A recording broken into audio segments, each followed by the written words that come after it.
C'est un succès personnel qui va marquer son règne pour Mohamed VI. Je parle de la résolution du Conseil de sécurité des Nations Unies sur le Sahara occidental. En effet, le Conseil de sécurité, par 11 voix avec 3 abstentions, Chine, Russie, Pakistan, et un refus de participer au vote, l'Algérie, qui est membre non permanent du Conseil de sécurité, a entériné le plan marocain d'autonomie du Sahara au sein du royaume marocain.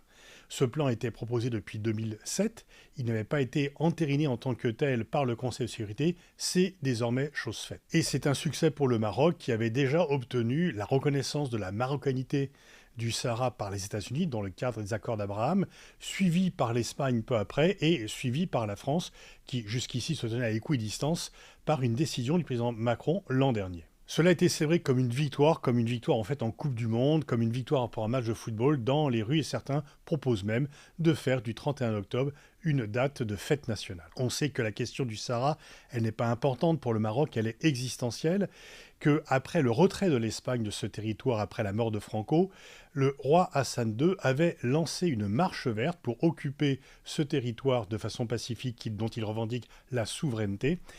Et que depuis, le Maroc est opposé au Front Polisario qui demande l'indépendance de ce territoire, aidé par l'Algérie. Il y a une vidéo plus longue qui explique sur cette chaîne tout l'historique du conflit, vous pouvez vous y référer. La diplomatie marocaine voit aussi sa stratégie de diplomatie active être récompensée. Lorsque la République arabe sahraoui démocratique avait été admise à l'Union africaine, le Maroc s'en était retiré, avait pratiqué la politique de la chaise vide pendant 33 ans. En 2017, ils y sont revenus et c'est la meilleure façon pour faire prévaloir ces thèses. Alors en même temps, c'est pas une résolution qui oblige à une fin, puisque la résolution emploie le conditionnel. Je lis le texte, elle demande aux parties d'étudier sur la base du plan d'autonomie proposé par le Maroc afin de parvenir à une solution politique définitive et mutuellement acceptable qui assure l'autodétermination du peuple du Sahara occidental, considère qu'une autonomie véritable pourrait représenter une solution des plus réalistes et encourage les parties à en faire part. Alors, bien sûr, il y a pourrait,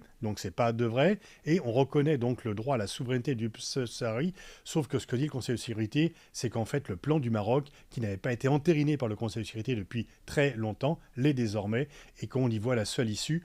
Et en fait, il y a non seulement un soutien de la plupart des pays au Maroc, mais aussi il y a crainte que la création d'un État saharoui conduisent à la création d'un État fragile qui pourrait être livré à des ingérences extérieures ou des fragilités sur le plan de la stabilité. Ce vote est un moment clé pour Mohamed VI parce que ça va lui permettre de rentrer dans l'histoire, si cela va jusqu'au bout, comme celui qui aura clos cette affaire. Ceci étant, le roi du Maroc a réagi avec sagesse parce qu'il a non seulement tendu la main aux Saharouis en disant que tous les Saharouis étaient invités, y compris ceux qui sont dans les camps de réfugiés de Tindouf, et que par ailleurs, il ne ferait pas de différence entre les Marocains. Donc l'enjeu, c'est qu'il y ait une autonomie véritable pour qu'elle soit acceptable par les Saharouis. Et surtout, plus important encore, il a tendu la main aux Algériens en disant qu'il n'y aurait pas de vainqueurs et de vaincus. Et donc, en fait, la Maroc est en position de force et de façon intelligente, le roi a choisi de se montrer ouvert et de ne pas céder à l'hubris, de ne pas céder au triomphalisme qui aurait pu effectivement continuer à envenimer les relations entre l'Algérie et le Maroc. Alors comment l'Algérie va réagir? Est-ce qu'ils vont saisir cette main tendue ou est-ce qu'ils vont continuer à alimenter le Front Polisario? Il faudra voir, c'est un choix important pour les Algériens, mais en tous les cas, la main est tendue et par contre, le Front Polisario, lui, a rejeté cette résolution de façon claire et nette parce que ça serait la fin de son existence, bien sûr. Alors il faudra voir si cette résolution met fin au combat ou non. Pour l'instant, c'est une résolution qui indique un chemin, mais qui n'impose pas, parce que ce qu'il faudra, bien sûr, c'est qu'il y ait la fin des combats dans cette partie du monde. Alors bien sûr, Trump va se présenter comme celui qui a tout changé.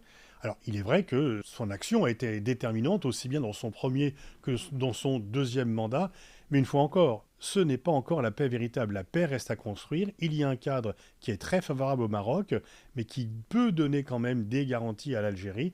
Et donc c'est dans ce cadre-là que la paix pourra venir. Elle n'est pas encore là. Une solution véritable ne sera mise en place que s'il n'y a pas de vaincu, que s'il n'y a pas l'esprit de revanche, à la fois chez les Saharouis et chez les Algériens, que les Saharouis voient que leur avenir est dans le cadre d'une autonomie sous souveraineté marocaine, mais qu'ils aient effectivement la protection de leurs droits culturels et qu'ils bénéficient du développement économique de la région.